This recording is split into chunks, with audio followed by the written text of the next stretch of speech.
Today I finally wanted to expand this series with something that I think can benefit both those that are new and experienced in the realm of nutrition. When you listen to enough different people talk about healthy foods, you start to hear a lot of the same examples. Unfortunately, there's a fair amount of foods out there that are considered healthy that are really not helping as much as you'd think or even at all. And possibly more importantly, there are a good amount of foods out there that are great, nutritious, and unfattening that are prepared in a way that prioritize flavor over health. Many of these are presented as healthy until you actually start digging into how they're made and what they're made of. In the nutrition world, these are often referred to as trap foods. Today I want to go over 10 of the most common foods that many people believe are healthy that in reality are only good for, at best, expanding your waistline.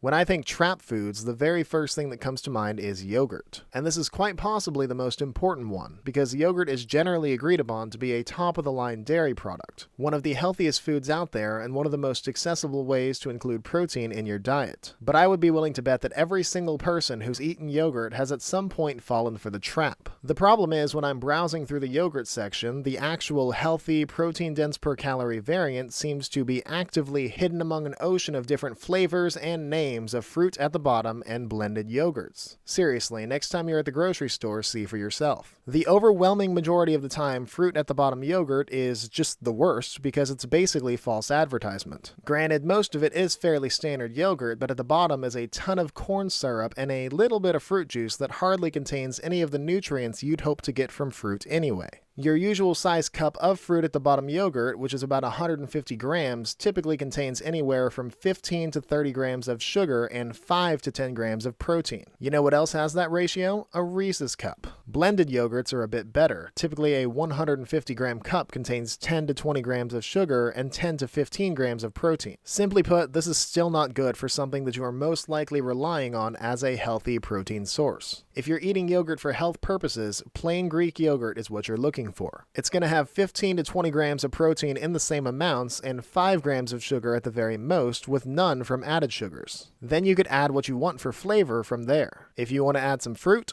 good, because you can control it. You know you're including fresh fruit containing a controlled amount of more complex sugars and nutrients and antioxidants you'd actually expect to get from fruit, untainted by some company who is trying to market it or preserve it. And just a personal recommendation, cinnamon tastes great in yogurt, but again, it all comes down to control, and with fruit at the bottom yogurts and blended yogurts, it's tough to do that. Staying in the realm of breakfast foods, the next trap you're likely to encounter is oatmeal, but specifically flavored pre-packaged oatmeal. Now, oatmeal itself is great. It's nutritious, it's fibrous, it's satiating, and it allows for plenty of variety. Realistically, oats are probably the best grain, and because of this, it's one of the first additions to many people's diets when they decide to make a change. Oatmeal for breakfast, getting the day started right. It's not a bad call. The problem is, people tend to go for the flavored pre-packaged oatmeals, and those are just loaded with sugar. Your average serving size for oats is half a cup, anywhere from 40 to 50 grams. Your typical flavored packet of oatmeal will contain 12 to 15 grams of sugar in that amount. To put things in perspective, that's about as much sugar as there is in a glazed donut. Now I understand maple syrup, brown sugar, they're great. I like them too. But eating that every morning is going to add up and not help if health or weight loss are your goals. Fortunately, the solution is going to sound pretty familiar. It's the exact same as yogurt. Make it yourself. Oats themselves are pretty cheap and easy, and for flavor, again, you're in control of the quantities. It doesn't take much maple or brown sugar to taste good, though I personally prefer honey, cinnamon, some peanut butter, or better yet, fruit. Berries, bananas, stuff like that. Again, it's all about control, and getting the first meal right can really set the tempo for the rest of the day. Especially if you're trying to lose fat, making your opening meal a sugar bomb is probably not going to help.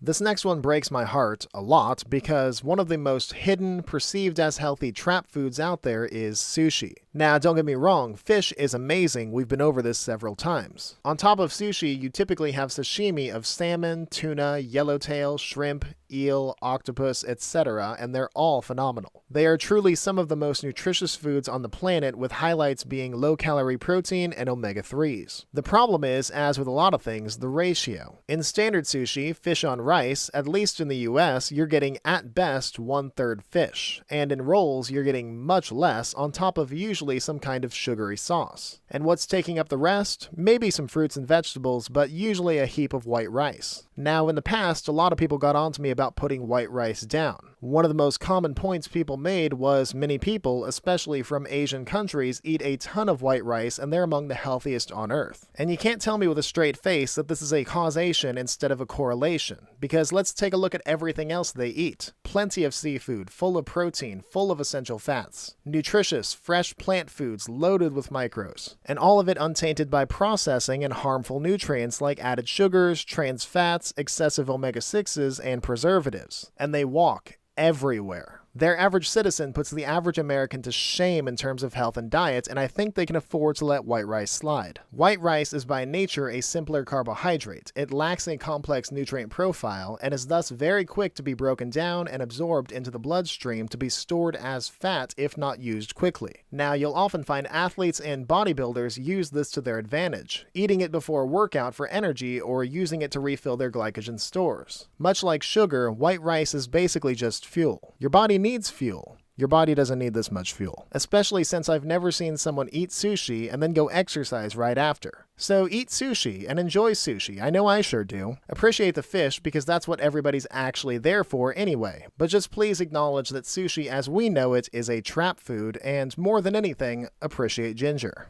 Over the last couple of years, I've talked a lot about beans, and they're pretty great. Unfortunately, I personally grew up on baked beans. They were quite possibly my family's go-to side dish, and they are without a doubt a trap food. As I said, beans themselves are great, nutritious, cheap, accessible, versatile. It's really hard to go wrong with them. When people start including them, the natural train of thought is that it doesn't really matter what type, and for the most part, they're not wrong. So they tend to go for the most well-advertised, the one with the fancy label and the promise of a hearty home-style dish. And wait, is that bacon? Yeah, they're trapped. What's labeled as baked beans in most stores contains roughly 25 grams of sugar per about a 250 gram cup. That is basically gram for gram the equivalent to most sodas. Now yes, underneath that sugar coating is typically navy beans, one of the more nutritious kinds, providing protein, fiber, and a lot of essential vitamins and minerals, but it's still not really a worthwhile deal. And to me, a big part of it is again control and awareness. When you drink a soda, you expect sugar, and you can account for that. But for the novice individual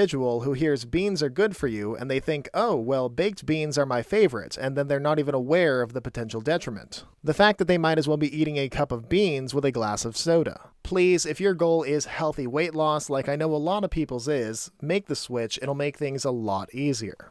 For a lot of people, when they start on their nutrition journey, they're told to prioritize protein, and for many people, the easiest, most accessible protein is meat. Unfortunately, in their search for easy meat, many fall into the trap of deli meats. Now, meat itself is a protein-dense, micro-dense, all-around, pretty safe and healthy food group. That being said, there are a few known exceptions to this. Most people are aware that processed meats are not worth it, and higher fat meats aren't going to do you that much good past a certain point. But deli meats seem like such a weirdly innocent gray area, because the problem with deli meats isn't necessarily traditional processing or excessive fat or a lack of nutrients. The problem is chemicals, preservatives, additives, many of which I can't even pronounce properly. These are artificial, they exist purely for the intentions of taste and preservation, and definitely not human consumption, because they are associated with a ton of problems, not least of which being carcinogenic. And what's so annoying is that this one is such an easy fix. Just get real meat. Real chicken breast, real turkey breast. If cost becomes an issue, buy it in bulk and freeze it. Just don't be thinking this borderline rubber-like material is a good choice for a lean protein source. You will regret it.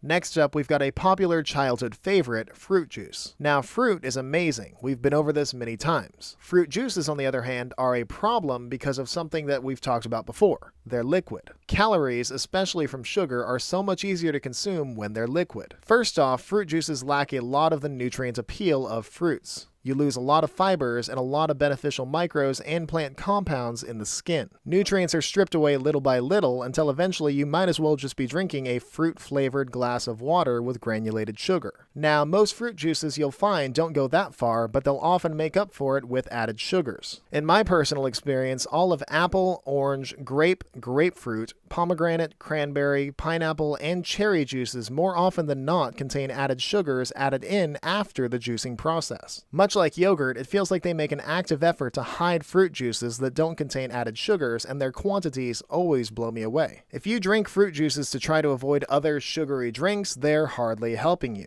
And if health or weight loss is your goal, please just eat real fruit. The next trap food we've got is another common childhood favorite, hazelnut spread. Now, nut butters are generally considered to be a safe, nutritious middle ground of a treat. Barring hydrogenation, they're generally dense enough in protein and healthy fats to make up for potential pitfalls. Hazelnut spread, though, takes it a bit too far. It really doesn't even deserve to be in the same sentence as nut butters. In a 40-gram serving size of your typical hazelnut spread, about 20 grams of that will be sugar. Guys, that's 50%. This is literally diabetes in a jar. Then they add typically some unnecessary high omega-6 oils like palm oil, and at this point you're barely getting any of the hazelnut or even cocoa advertised. Under no circumstance can your typical hazelnut spread ever come even remotely close to being considered a health food. Don't fool yourself into thinking that this is an apt replacement for a healthy meal. Sometimes with trap foods, it's not even about the quality of nutrients, but the sheer quantity of calories that you can eat in a tasty snack. And to me, nothing exemplifies this better than granola. Granola by definition is just fine. It's really just oats, nuts, and seeds. It's very fibrous, it's full of healthy fats, and it's overall a great snack in reasonable amounts. The problem is that no one eats it in reasonable amounts. An ounce of your typical granola is over 100 calories, and the stuff can be quite addictive. And let's face it, nobody ever has granola without dressing it up a little bit. Extra sugars, extra oils, chocolate, dried fruits, and if you buy it from the store, preservatives. You honestly might have a stroke reading the ingredients list. Like most things in this video, there is a way to make it just fine, but nobody's going to go out of their way to do that, and anyone already struggling with their weight is fairly likely to splurge on something like this. Even when made properly, this is a calorically dense food that past a certain very easy to pass point is going to contribute little but extra calories. Something that most people either don't want or, as I keep harping on, would at least like to be aware of. Now, this next one, for the longest time, I didn't actually know was a problem for people, but I definitely now think it fits in the trap definition, that being sports drinks. Now, sports drinks do have their place. They are designed for athletes during athletic events. What a concept. They're a quick and simple way to replenish your electrolytes and glycogen stores after some intense physical activity where you burn through those. But when you drink them casually, there's no need for these nutrients, they're just sugary water. And I can't tell you how many people, especially kids, choose these over sodas thinking it's a healthier option. I mean, I guess technically it is, but 99% of the time they're just beta sodas. In 12 fluid ounces, roughly 360 milliliters, popular sports drinks will contain about 20 to 25 grams of sugar, while your typical soda will have about 30 to 35 grams in the same amount. It's kind of the equivalent of changing from a double chocolate chip cookie to just a regular chocolate chip cookie, except in this case it's liquid, so not satiating, and it's glorified by the whole sports world. Yeah, they're a much bigger trap than I initially realized. And the last food that I consider to be a trap food that I want to talk about today is dark chocolate. Now, proper dark chocolate, pushing 80% cocoa, does have its merit. It's quite nutritious. Definitely not low calorie, but very nutrient dense. Gram for gram, it contains more protein than eggs, more fiber than pretty much every vegetable in existence, and a very impressive micro content including copper, iron, magnesium, phosphorus, and zinc. Cocoa is also full of flavonoids that have antioxidant properties and are shown to help heart health. However, these in reality should be a nice bonus to a treat you're already enjoying in moderation, because calling dark chocolate health food is still a bit of a stretch. Even in that 80% cocoa chocolate, the other 20% is still mainly sugar, and that is the best case scenario because most foods advertised as dark chocolate don't even make it that far. Many brands have chocolate variants that go by some other name with the word dark in it because it doesn't actually pass as dark chocolate. There's not enough cocoa and too much sugar, but most people just browsing the shelves are not going to notice. If dark chocolate is something that you see yourself indulging in, at least make sure you check the amounts that are in it. And there you have it, 10 foods that you may have once thought were healthy that you'll never get trapped by again. I feel the need to reiterate that I am fully advocating balance in your nutrition. Fats have their place, carbs have their place, sugar has its place. Enjoy your food and keep a good relationship with it, because if your perfect diet makes you miserable, you're not going to follow it anyway. With many of the foods I've talked about today, I believe I've made it clear that there is a better alternative, literally just right around the corner. But more importantly, I just wanted to bring awareness to some of the most common pitfalls people have hit after they've already made the decision to make a change in their life. I have full sympathy for people who actively try to work on themselves and struggle due to a lack of information, or worse, straight up deception. Hopefully videos like this can make the road on that journey a little smoother. Now, if you enjoyed the video, or at the very least learned a little something, I encourage you to subscribe to let me know to make more like this. Go ahead and let me know down in the comments what other topics you think could fit in a format like this. And remember that all I ask is that you do your own research and advocate for your body. You only get the one.